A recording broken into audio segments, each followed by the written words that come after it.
Trying to shake off the interception. He'll look to throw. Throwing middle, but it's incomplete. Thomas the intended target, and that'll bring up second down. It's always tough for the guys throwing the football when they think they've got a completion and the ball's almost there, and then someone sneaks a hand or two in and bats it away. Breeze will try again on second down. And his pass is intercepted for the fourth time today. Picked off Byron Jones. And he's able to get it back to right around the 27. And now Dallas gets set to take the field. And they were able to punch it in the end zone last time. They'll be looking to do that again here for the defense.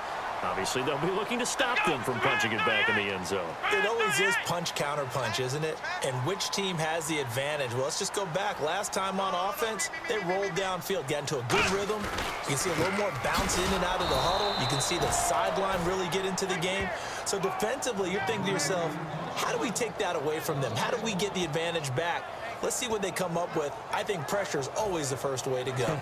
You love pressure. I love it. We'll see if they dial it up this drive.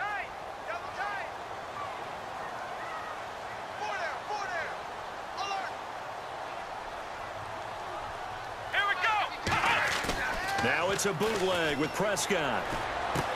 He's got his man on the crossing route. And 15 yards there on the catch and run. And defensively, they were in zone coverage there. Do you have to be a little careful? You're losing playing against a good quarterback like he is to not play too much zone? Yeah, you have to be careful about how much time you're giving up. I think it's a good point you just brought up. So maybe if you still want to play zone, you go to a zone blitz scheme. And you can drop anyone out of your defensive front. Defensive end, defensive tackle. It doesn't matter. You just exchange someone to bring more pressure towards the quarterback and still try and cover downfield.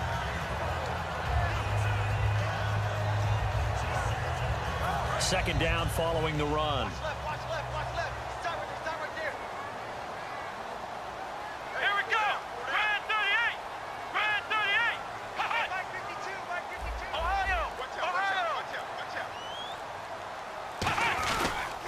Again, it's Elliott. And this play doesn't go anywhere. Backwards, losing yardage to the 11. And they'll lose a yard that time, and that's going to lead to a third down.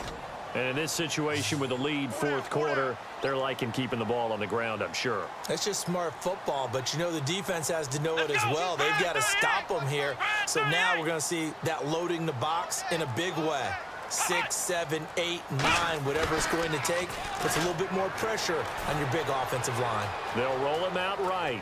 He can run for it, and he will. It'll be a 3-yard gain, and that'll bring up fourth down. How about a tip of the cap to the defense? They're working against a very mobile quarterback, but all day long they've kept him under wraps. And on that play, they held him to a short gain. And Bailey able to knock it through. And that'll make this a 7-point game. So, Charles, I think from a defensive perspective, you have to look at that field goal there and consider it a win. You were able to keep them within a touchdown, so no question about it. That was the kind of stand that keeps you in ball games. The Saints offense now, they get ready to head back onto the field. And leading here late, so a chance for the defense to really close out this game if they can halt the offense. They go back to the air here after the INT.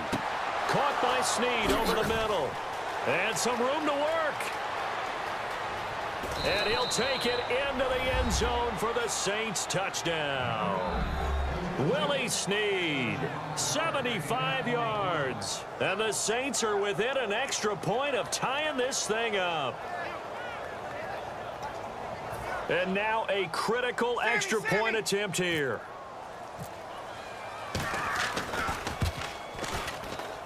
And no sweat, he puts it through, and we are tied here in the fourth.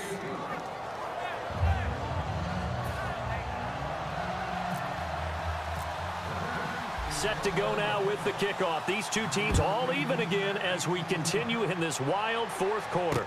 That'll be taken in the end zone. Ooh, with a juke.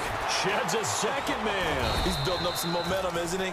And in hindsight, probably should have stayed where he was, as he'll only get back to the 16-yard line. And now Dallas gets set to take the field. And they had 3 points last time, but they didn't want 3 points because they were well within range of scoring a touchdown. We'll see if they can do better now. I'm with you on that one. Let's just go ahead and be frank about the whole thing. The only one happy about the 3-point kicker. Exactly. You put it through the post. That's going to help him in contract time. But that offense, they're thinking, let's get in the end zone this time. I don't know if that helped him in contract time. You could have kicked that one through. I don't know about that. I don't know about that. Super toe. Elliott.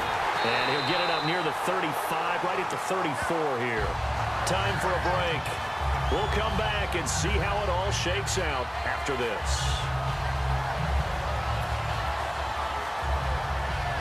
Offense comes to the line now, 1st and 10.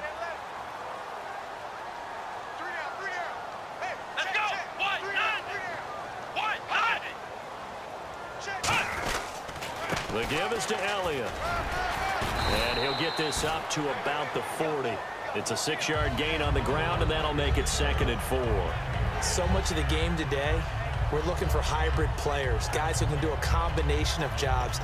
And anyone who plays a strong safety position, now more than ever, is a hybrid-type player. Half defensive back that covers passes and half linebacker that makes tackles. We just saw the linebacker make that play. Prescott to throw. He's going to find his running back. It's complete. And he'll be down deep into New Orleans territory. And now the Saints are going to take a timeout on defense. It's just their first. They've got 2 more to use here in the final stages.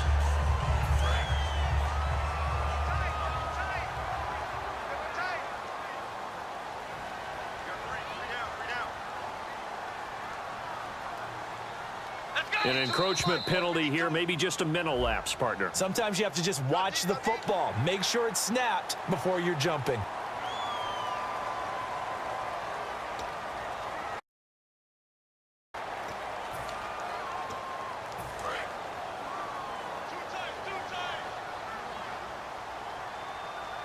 They come out here in the eye.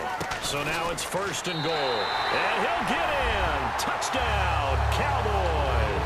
And that rushing touchdown is 4th, puts him just 1 shy of the NFL record in a single game. And we all know he would love to get to that record and even beyond it, but he doesn't need to in order to impress in this one, does he?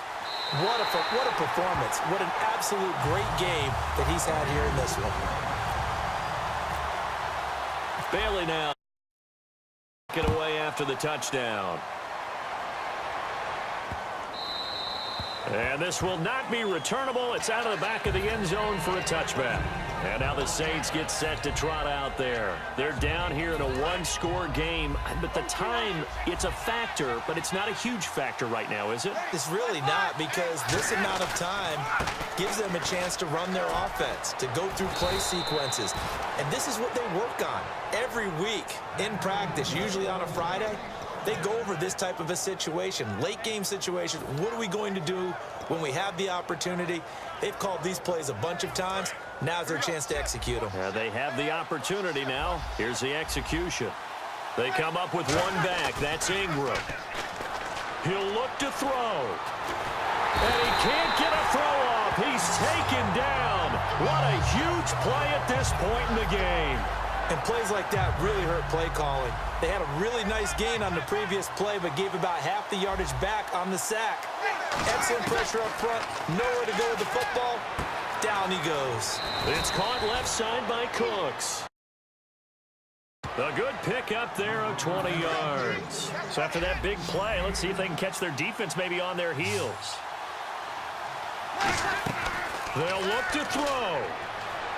And that's complete to Cooks. And he is out of bounds inside the 35. That's what they need right now. Get the first down, get out of bounds, stop the clock. Just playing smart football, understanding the situation, making the plays necessary, and making sure that clock stops at every opportunity. Back to throw. And incomplete. Drop there in the middle third of the field. That'll bring up 2nd down. And And on 2nd and 10 now. And they're going to go soft on the corners. He's back to throw.